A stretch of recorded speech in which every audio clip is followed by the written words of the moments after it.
am Megan. I'm an attorney.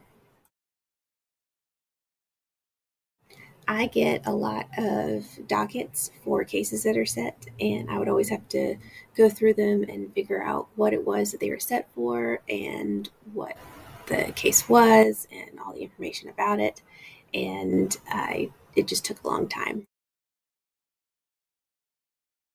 I have my email automatically send Docparser the dockets that I get. And so Docparser gets them and reads them and writes down the cases that I have and puts them in a spreadsheet for me. So it's really easy to look at and get the cases that I need to look at, and without having to go through every single one. I find the automation and integrations features the most helpful because I don't even have to think about it. My email automatically sends the dockets that I get to Docparser.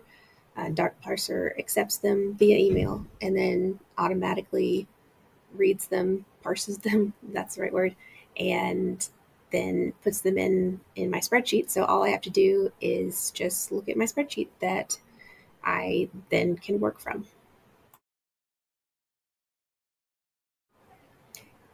It has eliminated one of the more tedious tasks that I have to do, and makes me able to look at just the spreadsheet that Docparser updates for me and work from it instead of having to go through all these different dockets and all this paper and try to figure out what what is mine. And so Docparser has effectively eliminated that and made me more productive in that regard. I use Docparser mostly for just my own personal work management. I can't speak to whether it would work for a business. I think that if someone were to do what I do on a bigger scale, it would be very useful. But I mostly just use it for my own um, uh, keeping my own work together. Um, so I don't know if I can speak to recommending it to another business, but I would recommend it to another person, particularly if, like me, they have ADHD.